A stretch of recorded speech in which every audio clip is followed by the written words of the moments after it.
Hello everyone! Welcome back to my channel. And for today's video ay gagawa tayo ng ice candy. Yes po, ice candy na ang flavor ay mangga. Dahil uso ang mangga sa Pakistan, kaya ang flavor natin ay mango. Na ay nagpakulo ako ng 4 liters of water. Para malambot ang ice ng ating ice candy, maglagay tayo ng corn flour. Dahan-dahan lamang ang paglalagay para matansya natin ang lapot nito. At ito nga, medyo malapot na, kaya lalagyan natin ng asukal. Ang asukal ay depende sa tamis na gusto mo. Lagyan din natin ng gatas, kahit na anong brand ng gatas. Bahala ka ng magtansya kung gaano karaming gatas ang gusto mo. At ilagay na rin natin ang mangga na grind ko. Iga-grind nyo muna yung mangga, di ba? Para yan, maging juicy talaga.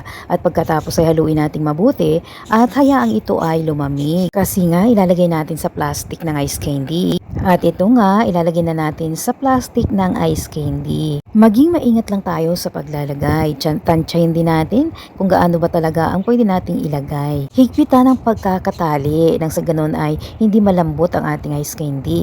At pagkatapos ay ilagay natin sa freezer. At ito nga, napakarami kong ginawa pero hindi po ito pantinda. Pang-amin lang po talaga kasi nga paborito namin itong lahat at kasi nga mainit pa dito sa Karachi. Ito lang talaga ang ginagawa ko kapag nagkikrave ako sa mga pagkain Pinoy. Nga lamang hindi available ang plastic ng ice candy dito sa Pakistan. Kaya naman kung papunta pa lang kayo dito sa Pakistan, magdala na kayo ng napakaraming plastic ng ice candy para makagawa rin kayo kung gusto nyo kumain ng ice candy kasi nga hindi rin yan available dito sa Pakistan. At ito nga ang mga pagkain talaga namang mamimis mo kapag nandito ka na sa Pakistan. Ang tuyo, ang dilis, daing at bagoong.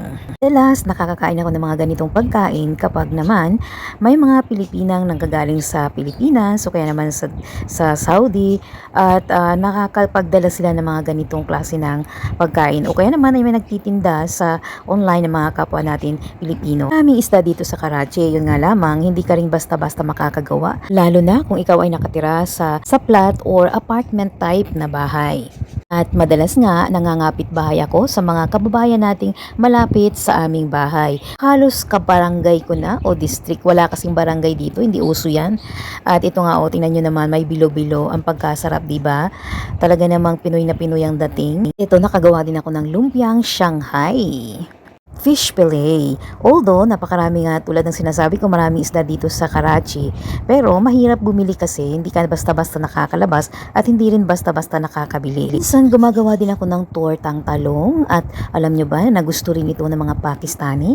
Lalong-lalo na kapag ganito ang pagkakaluto nyo, yung medyo may karne, gustong-gusto rin nila yan. Sit bihon, rice at ang paborito nating lahat, patola na may sardinas.